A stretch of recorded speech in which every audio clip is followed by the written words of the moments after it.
Audio 4 पुस्तक मित्र भाव बढ़ाने की कला।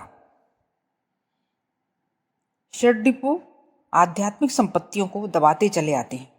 असुरत्व बढ़ रहा है और सात्विकता न्यून होती जा रही है।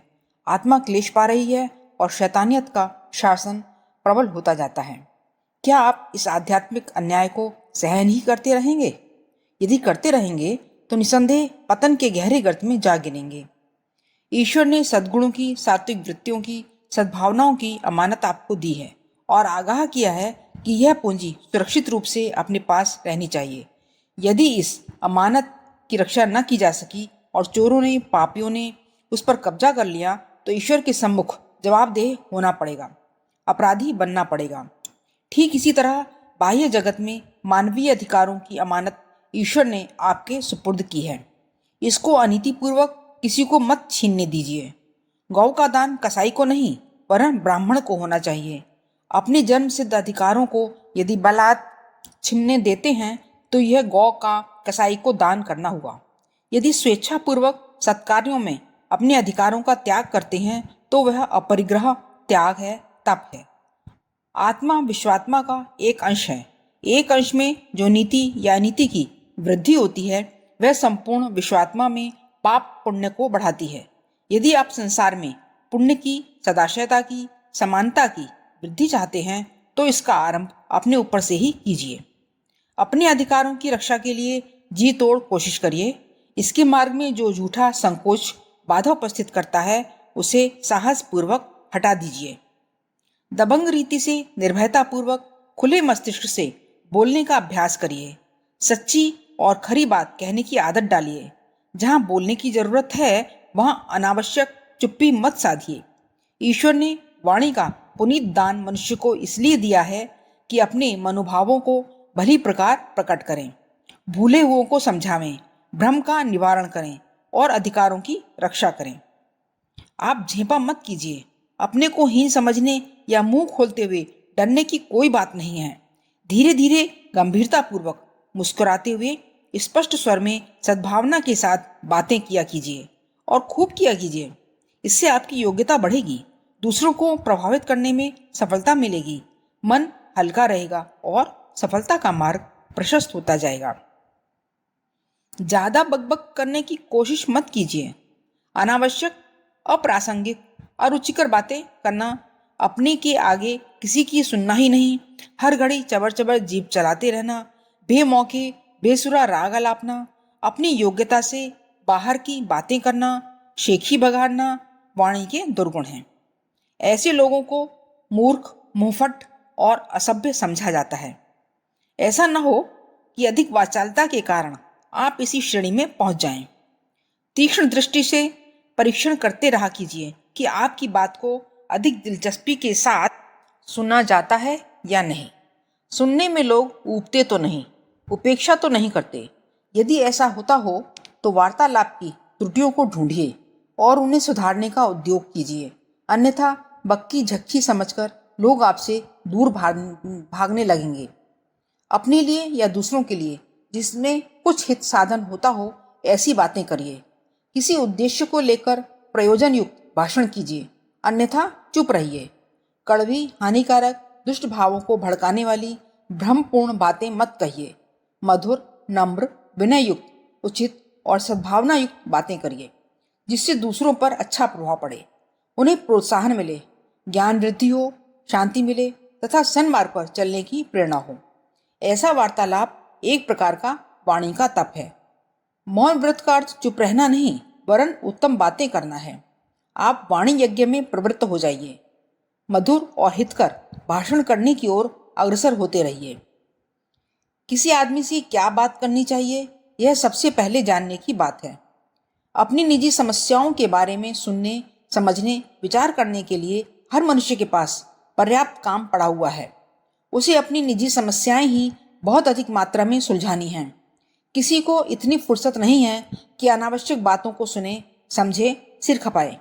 यदि आप चाहते हैं कि कोई व्यक्ति आपकी बात सुने तो पहले उसकी निजी समस्याओं और दिलचस्पी का विषय जानिए और उसी के संबंध में आरंभ कीजिए। यदि केवल मनोरंजन के लिए, समय निकालने के लिए बातें करनी हैं तो उसकी निजी आवश्यकताओं के बारे में, निजी सफलताओं के बारे में, निजी कठिनाइयों के बारे में शुरुआत कीजिए। मनुष्य चाहता है कि हमारे ऊपर जो कष्ट हैं, जिन कठिनाइयों का मुकाबला कर रहे हैं, उनके लिए कोई सहानुभूति प्रकट करे। जो सफलताएं हमने प्राप्त की हैं, उनके लिए कोई प्रशंसा करे। जो काम हम करते हैं उसके महत्व का वर्णन, जिस जानकारी की आवश्यकता है उसे बताएं, जिस विषय में दिलचस्पी रखते हैं उसे सुनाकर तृप्त करें।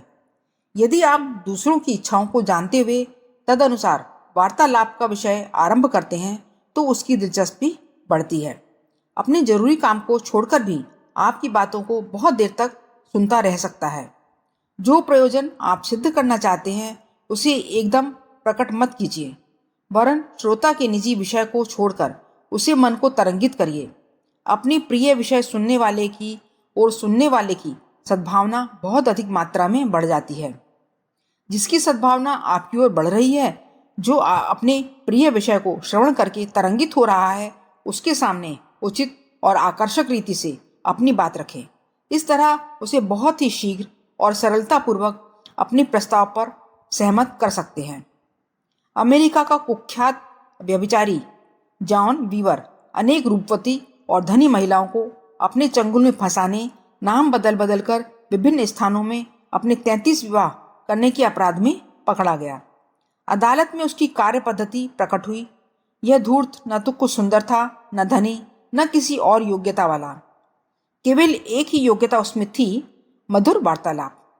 वह स्त्रियों के रूप यौवन की खूब प्रशंसा करता था, उनके प्रिय विषय पर वार्तालाप करता था, सफलता पर बधाई देता था, कठिनाइयों में सहानुभूति प्रकट करता था।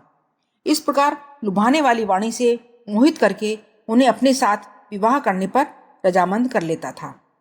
भोली भाली स्त्रियों को कुमार्ग में घसीट ले जाने वाले व्यभिचारी अक्सर इसी हथियार को काम में लाते हैं।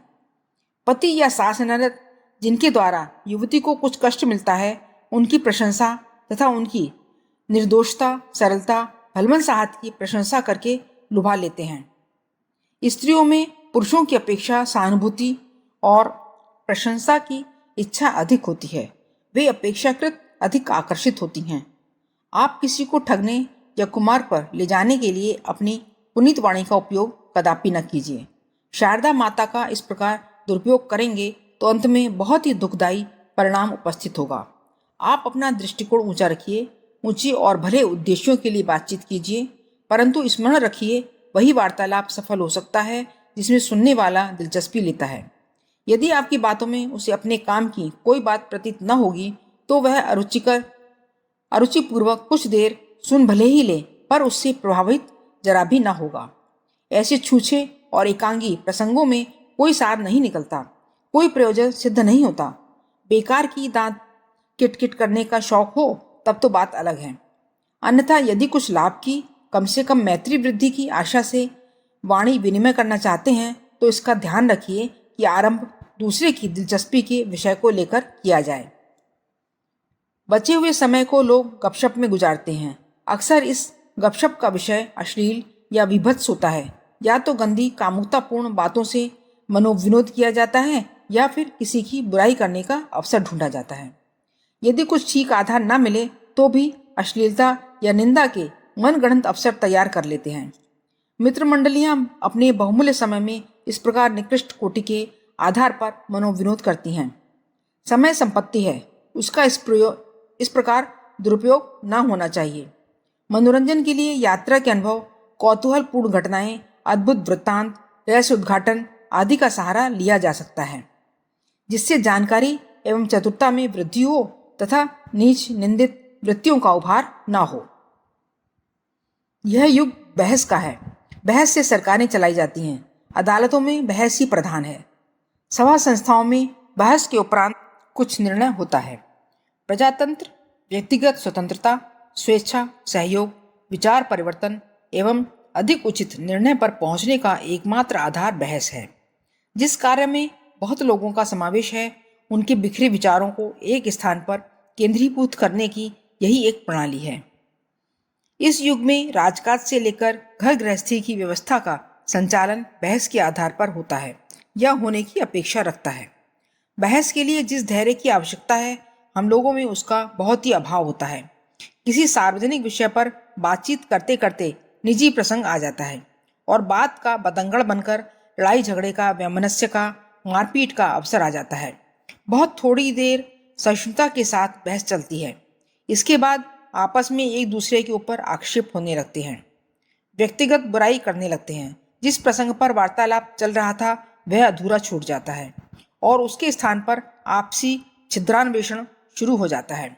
यह दिमागी कमजोरी, असहिष्णुता, कल्पना शक्ति की कमी है। इसे जितनी जल्दी हो दूर करना चाहिए। बहस करना सत्य की शोध करने के लिए बहुत ही आवश्यक है। यदि आप सत्य के पुजारी हैं और उचित नतीजे पर पहुंचने की इच्छा करते हैं, बहस करने की कला का अभ्यास कीजिए। कोई व्यक्ति छोटी उम्र का है या कम जानकारी रखता है तो उसे यह सोचकर चुप न रह जाना चाहिए कि बड़ों के सामने किस प्रकार मुंह खोलूं, इसमें उनका अपमान होगा या पूछने से मुझे मूर्ख, अयोग्य समझा जाएगा अथवा नेक नियति पर कोई अविश्वास करेगा। हर मनुष्य को अपनी सम्मति प्रकट करते समय यह इत्मीनान रखना चाहिए कि मेरी सम्मति को अच्छी नियत से प्रकट किया हुआ समझा जाएगा, कोई उल्टा अर्थ न लगाया जाएगा। जब तक यह विश्वास नहीं होता तब तक मत प्रकट करने में झिझक होती है। ऐसी झिझक अनावश्यक है, उसे दूर कर देना चाहिए और जो कुछ कहना है साफ साफ स्पष्ट स्वर में मध्यम आवाज से निर्भीकता पूर्वक कह देना चाहिए। यदि आप ठीक अवसर पर हैं तो झेप के मारे कुछ कहते नहीं और पीछे पीछे उस निर्णय की बुराई करते हैं तो वह उचित नहीं। आप में इतना साहस होना चाहिए कि ठीक अवसर पर अपनी बात को धैर्यपूर्वक रख सकें और दूसरों को उससे प्रभावित कर सकें। ऐसा मत मान बैठिए कि सबसे बड़ा बुद्धिमान मैं ही हूँ। मूर्ख लोग दुनिया में 1.5 अकल समझते हैं। उनका ख्याल होता है कि ईश्वर ने 1 अकल हमें दी है और शेष आधी सारी दुनिया के हिस्से में आई है। इस प्रकार की मान्यता बड़ी ही भयंकर है और लाभदायक निर्णय तक पहुंचने में भारी बाधा उपस्थित करती है। आप अकेले ही इस संसार में बुद्धिमान नहीं हैं, और लोग भी हैं। संभव है किसी विषय में आप गलती पर हों और दूसरों की राय ठीक हो, इसलिए स्थिति की गहराई तक पहुंचने का प्रयत्न करिए। दूसरों के विचार अधिक ठोस हैं और उनके पीछे अधिक प्रामाणिकता है तो उन्हें स्वीकार करने के लिए तैयार रहना चाहिए। अपनी भूलों को तलाश करने और उन्हें सुधारने के लिए एक विद्यार्थी की भांति जिज्ञासु की तरह मन को खुला रखिए। हठ धर्मी से अपनी ही बात पर अड़े रहना अनुचित है। इससे कोई अच्छा परिणाम नहीं निकलता। दूसरों की निगाह में आप घृणास्पद, जिद्दी ठहरते हैं और स्वयं उचित निर्णय तक पहुंचने से, सत्य की शोध करने से वंचित रह जाते हैं। दूसरे जो विचार प्रकट कर रहे हैं उनकी नेक नियति पर विश्वास कीजिए। यदि उनमें बदनीयति छिपी हुई दिखाई पड़े तो भी उनकी दलील पर उसी ढंग से विवेचना कीजिए जैसे कि नेक नियति से कही हुई बात पर की जाती है। तुनक मिजाजी बिगड़ना, बात बात में अपमान ख्याल करना उचित नहीं। इससे बहस की गंभीरता नष्ट हो जाती है। दूसरों की बातचीत का ढंग कुछ अपमानजनक, दोषपूर्ण हो तो भी उसके बाह्य रूप पर ध्यान न देकर उसके तथ्य पर विचार करना चाहिए। सहानुभूतिपूर्ण रवैया रखने से अयोग्य व्यक्तियों के बीच में भी बहस जारी रखी जा सकती है और किसी ठीक निर्णय पर पहुंचा जा सकता है। सैद्धांतिक बहस में व्यक्तिगत प्रसंगों को भूलकर भी न आने देना चाहिए, अन्यथा बहस का उद्देश्य नष्ट हो जाएगा और व्यर्थ की कर्कशता उठ खड़ी होगी। आप खुद ही बातें मत करते जाइए, दूसरों को भी कहने दीजिए। बीच में बात मत काटिए, वरन पूरी बात सुनने तक ठहरे रहिए। दूसरा किसी प्रसंग को कह रहा है तो उसे पूरा कह लेने दीजिए। इसे तो हम जानते हैं, यह तो हमें पहले ही मालूम है। ऐसा कहने से कहने वाले का तथा दूसरे सुनने वालों का मजा बिगड़ जाता है। अपने विचारों का विरोध होते देख धैर्य खोना उचित नहीं। यह कोई लाजमी बात नहीं है कि आपके विचार ठीक ही हों और उनके विरुद्ध मत रखने का किसी को अधिकार ही ना हो। विरोधी पर बिगड़ मत खड़े होइए, वरन धैर्यपूर्वक पूरी बात सुनिए और शांति के साथ तर्क और प्रमाणों द्वारा प्रत्युत्तर देकर पुनः अपनी बात की पुष्टि कीजिए। जो बात आपको मालूम नहीं है उसको गलत सलत मत कहिए, वरन प्रश्नकर्ता को अन्य जानकार व्यक्तियों या पुस्तकों की सहायता लेने के लिए कहिए। असमंजस में पड़ने या शर्माने की कोई बात नहीं है। कोई व्यक्ति पूर्ण ज्ञाता होने का दावा नहीं कर सकता। जो बात मालूम नहीं है उसके बारे में स्पष्ट कह देना उचित है, जिससे दूसरों को धोखा ना हो और वस्तु स्थिति मालूम होने पर झूठा या बहानेबाज ना बनना पड़े। कोई लोग प्रश्न से बहुत घबराते हैं। उन्हें लगता है मानो कोई हमारे ऊपर आक्रमण कर रहा है, कुछ इल्जाम लगा रहा है, कोई भेद मालूम कर रहा है या कुछ छीन रहा है। साधारण सी बात के उत्तर में वे आपे से बाहर हो जाते हैं और अंट शंट बातें कहने लगते हैं।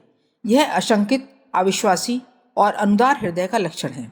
आप उत्तर देने में बहुत उदार रहिए। जानकारी की इच्छा से पूछे गए प्रश्नों का नेक नियति से उत्तर दिया जाए तो प्रश्नकर्ता का यदि कोई अनुचित उद्देश्य रहा हो तो वह भी बदल जाता है। किसी को जानकारी बढ़ाना उसके साथ में एक प्रकार का उपकार करना है। उपकारी के प्रति कुछ न कुछ कृतज्ञता का भाव होता है, जिसके द्वारा दुर्भाव को कि किसी न किसी अंश में सफाई होती ही है। प्रश्न का उत्तर प्रश्न में देना बेहुदापन है। कोई पूछता है कि लकड़ी की दुकान कहाँ है, आप उत्तर देते हैं मैं कोई इसका नौकर हूँ। ऐसे उत्तर अनुदारता और घमंडीपन प्रकट करते हैं। सरलता से हाँ या ना में उत्तर दिया जा सकता है। पूछे गए प्रश्न के बारे में जितना जानते हैं उतना बता दीजिए, अन्यथा कह दीजिए मुझे मालूम नहीं। सरलता और मधुरता से जो बात कही जा सकती है उसके लिए प्रश्नवाचक उत्तर देकर कटुता उत्पन्न करने में कुछ अच्छाई थोड़े ही है।